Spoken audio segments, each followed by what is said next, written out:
Okay, so welcome to another week of our show. Joe's with us today. We're both here. And as you know, we discuss personal development ideas every week. And this week it's my turn. So I'm going to get straight into this and get the idea up on the screen. So here it is.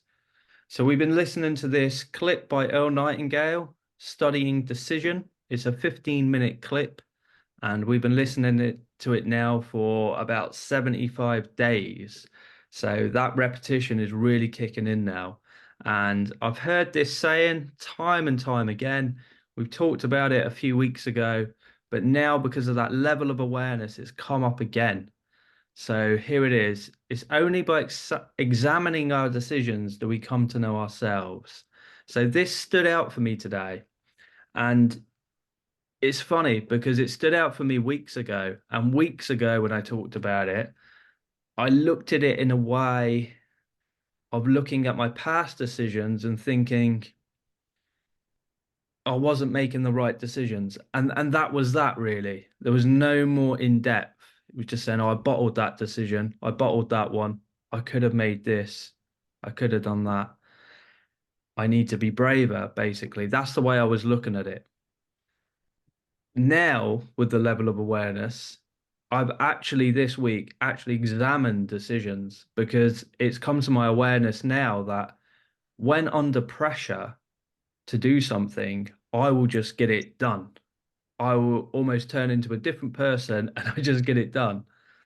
So I know Joe was the same on this, and we were talking about it a couple of days ago. So I've been really journaling about this quite a lot, trying to figure out what is it that spark that just is the difference from making a decision to actually doing the decision and getting it done. What is that spark? It's something that triggers and then moves you into action, and then it's done.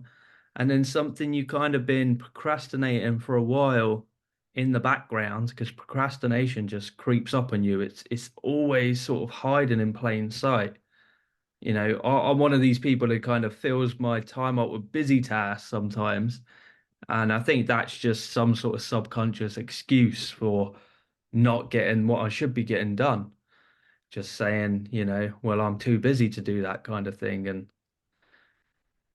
those excuses, that's the worst thing you can do because the worst thing about an excuse is a good excuse. And keeping yourself too busy to do what you've actually got to do is, yeah, not a good thing. So, what is that spark? That's what I've been diving into. And I have come up with a few things. Now I've got to remember them now.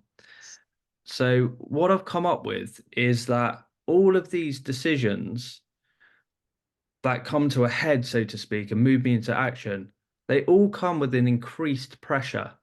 So there's always like a social status is a bit at stake here because if I don't get it done, I'm being exposed. Other people are going to know that I haven't got it done. And as much as like we teach not to worry about what other people think about you, in this instance where you haven't actually done something that you should have done, that is quite alarming and that does move me into action. Another thing that comes up with these decisions is there is a consequence, and it's a consequence that I don't want to experience. I think that's as far as I've got with it at the moment. It's a consequence attached to it that I don't want to experience. Unlike my goal, so to speak, where the public don't really know about them. And therefore, if I don't meet them, there's no kind of consequence and there's no social status at risk neither because people don't know about it. So where I've got with this at the moment is to take some action on this, is to share some of my goals to some like-minded people just to add that increased pressure. Now, what have you got on this one, Joe? Yeah, so very, very good points, mate, on it. Yeah, it's only by examining our decisions we come to know ourselves. And I thought generally the same as you, to be quite honest, until you heightened my awareness, because I always thought it was by examining our decisions we come to know ourselves. So I made decisions to get up and, become, I don't know, go for lots of runs, or I'd go to the gym, or eat a certain type of food, or eat healthy, and make decisions in work, in my career. And, I made the decision to marry the person I married, and made the decision to have children. And that's brought me to who I am, which is true. So I then look, examining our decisions, we come to know ourselves. So you look at the decisions. But it's much more, you look at the decisions, you go, right, okay, I'm examining them. Were they right ones? Were they wrong ones? Were they incorrect? Similar to what you've just said. And like, you come to know yourself. Well, why did I make that decision? But actually, it's much, much deeper. You've heightened my awareness so much more on it. It's so much more deeper in that. By examining our decisions, we come to know ourselves. We got to really examine the decisions.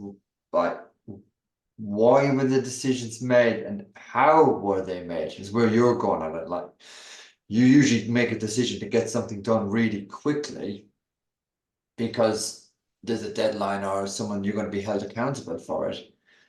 So you're making that decision, like you're examining how you've made that decision, which is brilliant, because now it's going, why I'll make decisions when I'm under pressure, or I've got someone holding me accountable. Right, okay, that's great. Well, why can't I make that decision without that pressure? Hmm. What's the difference? What is the difference? And that's what we're deep kind of diving into it. So there's so much, like, there's layers to this. You can really look at it two ways. The first way I said, and the second way. Earl is just an absolute genius in his thinking. And I think we've really got to the core of what he was on about, examining why we make our decisions the way we do. Like, because a lot of people make decisions based on other people's decisions. Okay. And then they're not really their true or authentic self. So that's one way you can examine a person not making a correct decision, because they've just been a copycat. But we all make decisions every day. So why do we make decisions in certain ways? And if we can really crack that, we can really then make real, true decisions based on us. Because really, and at the end of the day, we are still making decisions quickly based on accountability and a timeline. Do you know what I mean? So that's still not actually being true to ourselves, really. We're only getting it done in that really quick space of time because we're worried about what someone else will think about us, Hmm. which is actually what Earl's been on about, is like a cop out through the whole 15-minute clip. So that's actually massive, mate. Yeah, it That is that massive. really is. It Go is a on. massive one, really is, yeah. Because yeah, we come to know ourselves.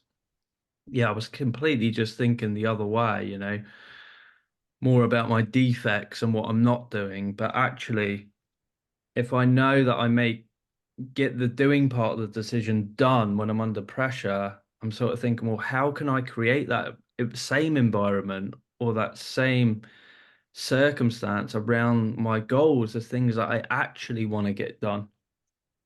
Because if that's how I move myself into action, then it makes sense for me to do that because that's what's triggering me to get it done.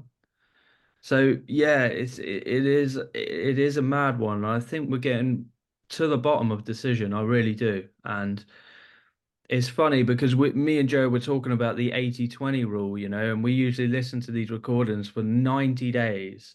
And then we mentioned the 80/20 rule, and this was like on day 72. Worked it Yeah. out and said to Joe, I'm just going to do the calculation on that. I did the calculation and it was 80%, would you believe it? So 80% of this listening has just been basically just not getting anywhere, you could say. And now these last 20% is where we're really going to steamroll through and really nail this decision. And this last 20%, we will do it. I know we will.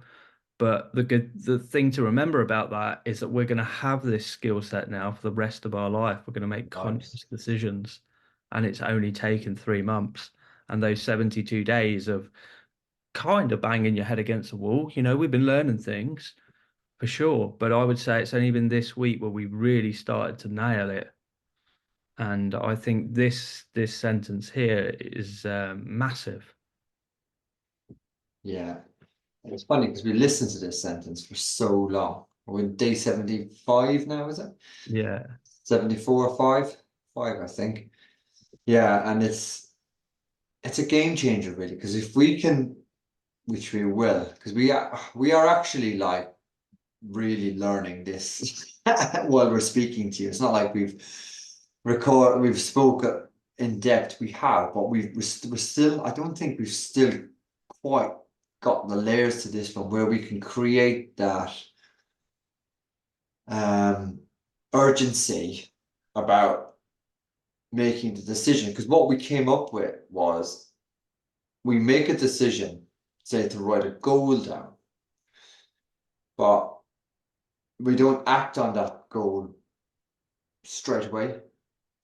There's a delay, there's a lag between the really getting it done and the timeline of writing the goal down.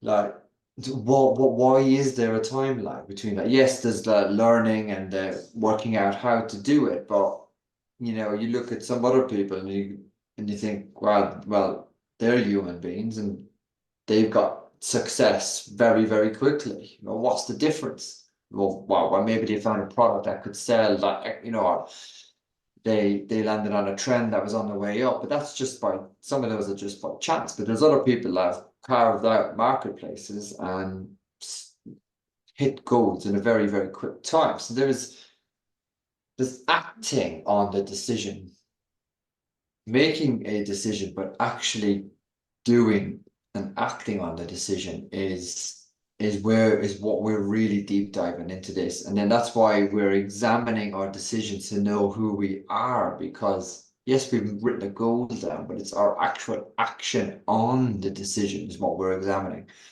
And we're discovered that there's a bit of a lag. We call it a bit of procrastination, but it's not really fully procrastination because we're workhorses. We're always working.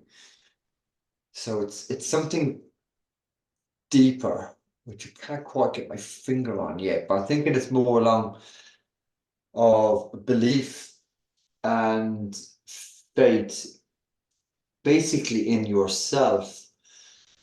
So that's one potential reason why there's a lag between writing down a goal. Because when you write down a goal, you shouldn't really have a clue how to do it, because that's a proper goal. Now, writing a goal down that you know how to do isn't a goal. You're not going to grow from that. So if you make a decision to write a goal down, but there is a lag to really taking action to get the goal done. But it is a bit difficult because there is a learning period in between that you do need to grow to achieve the goal. But sometimes that growth can be too long, and sometimes um yeah, the lag gap is too much. And that probably comes down to maybe limiting beliefs or lack of faith, not enough will and desire in it potentially. But we don't have a lot of that. We've got a lot of persistence, a lot of will, a lot of desire. So it's interesting that we're quite, strong-minded people and we still have this lag. So it is interesting. Why is it? Is it because it just that what did Bob Proctor say? You don't know how long the incubating period is of a goal when the universe brings it to you. It takes as long as it takes. So that could be another factor into it. It's deep stuff here today on the show. yeah, it What do you is. think, mate? Yeah, like you say, that lag period is confusing at times, but you do make a good point. There is a learning curve that you got to go through there. And the learning is not necessarily action taking, but it's necessary to be able to take the right action. Do you know what I mean? Yeah. Because you could spend all like you could spend your whole life listening to audio tapes, but unless you actually act on them, nothing's going to change. Yeah, I think we've both done that Oh, before. we used to do that all the time. But yeah, so when you set a goal, you do have to learn before you can take the right action, because otherwise you're just being a busy fool, aren't you? And that learning bit is, in my eyes, not action taken, even though it is, but you're not moving towards it. I suppose you are, but I like the actual doing, the making progress, the visible sort of steps. I like ticking off my to-do list. Do you know what I mean? And yeah, I think you've got to be careful here where you don't try and force things neither. And that's something that I Yeah. probably tried to do in the past. And sometimes those habits and that conditioning will rear its head here and there. Because he Um, said if you try and force it, in the science of getting rich, he did say that if you try and force it, you're going back into the competitive mindset and you're not in the creative mindset then. So if you force it, you're basically you're kind of pushing your goals away from you because you're not yeah, being creative. You're a competitor. because you're going into the scarcity mindset there, aren't you? Like you're sort of Yeah. telling the universe, I haven't got it yet, I haven't got it yet. And that's putting it further away from you. So yeah, Yes. it is interesting. And again, I think that is part of examining your decisions to get to know yourself again. You I know, know. you've got to push hard, but then you've also got to come back every now and then. It's just made me think actually of Jim Rohn. I listened to an audio of him. He said, yeah, when you're catching a fish, you got to go like pull the rod up, like hard, hard, hard, but gentle, gentle, gentle, like pull it hard, but gentle. So it's that constant sort of balance, which is quite hard to see when to pull hard and when to loosen up a little bit. Yeah, because you think when you're and like leave it, letting go, you don't feel like you're doing enough. But Bob Proctor always says that phrase. What's it? Live is it live and let God? Is it? Um, what is it? No, It's let go and let God. let go and let God. Yeah, Yeah. which is very interesting. Where he uses God as in like in terms of like the universe and that you can believe it as a God or not a God. There's definitely a universal law that make things happen. So it's like working, working, working, then letting go and just let the universe bring the things to you and you recuperate because you've already done the work. And there's a lot in that, definitely.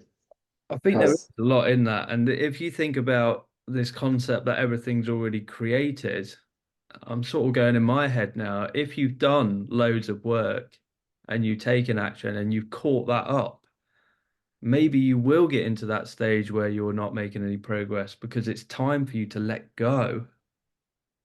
That let go and let God concept. yeah, You're and already grow. on track. It's a crazy one. It's a crazy one. Yeah, but it's like we were on about like the science of getting rich and that and the abundance in nature and stuff. And nature grows but nature doesn't grow all the time. Do you Mm. know what I mean? The flowers don't bud all year round. They do it at a certain time when it's correct, and then they let go, and then they come back and do it again. So not everything is constantly going all the time, like because it's impossible. Volcanoes don't erupt all the time. You know, everything has a incubating period and then a growth period. It's like the bamboo. Incubates for weeks upon weeks and weeks, years even. But then it grows 20 foot in a matter of weeks and months. Um, yes, it's kind of going to go a little bit off piece from decision, but this is the amazing thing about having the awareness of you discuss one line and it's now we're talking about like abundance in nature. It's just absolutely brilliant. But yeah, to examine your decisions is really deep because it can lead you down many different rabbit holes. You really find out who you actually are. And it's by examining decisions, you kind of then look at your decisions and then you become who you actually are because you start to look at your decisions going forward. Now, I look at all my decisions going forward based on the person that I want to become. And that's awesome from studying this. It's very, very powerful stuff. As Bob Proctor says, the repetition, you cannot pick up something and put it down and not, you cannot understand it. You can memorize it, but you cannot understand it until you read it over and over and over and over. That's one of the biggest learnings I've had with this process of repetition, because my awareness has just gone through the roof with understanding what we're reading. Yeah. And it just keeps going on layers, doesn't it? Reading it again, you understand more and you see something different again. But yeah. So this a really good episode, I think. Really good episode. This is the culmination of loads of weeks. We probably still got 2 more weeks to do shows wise on decision, and then we'll move into our next study. So we're definitely going to crack this by the end of the 2 shows. That's the end of this show. So thank you for watching. Please put your comments in the comment section below. Let us know what you think. What you think. What was the saying again? I forgot what it was now. It's only by examining your decisions that you come to know yourselves.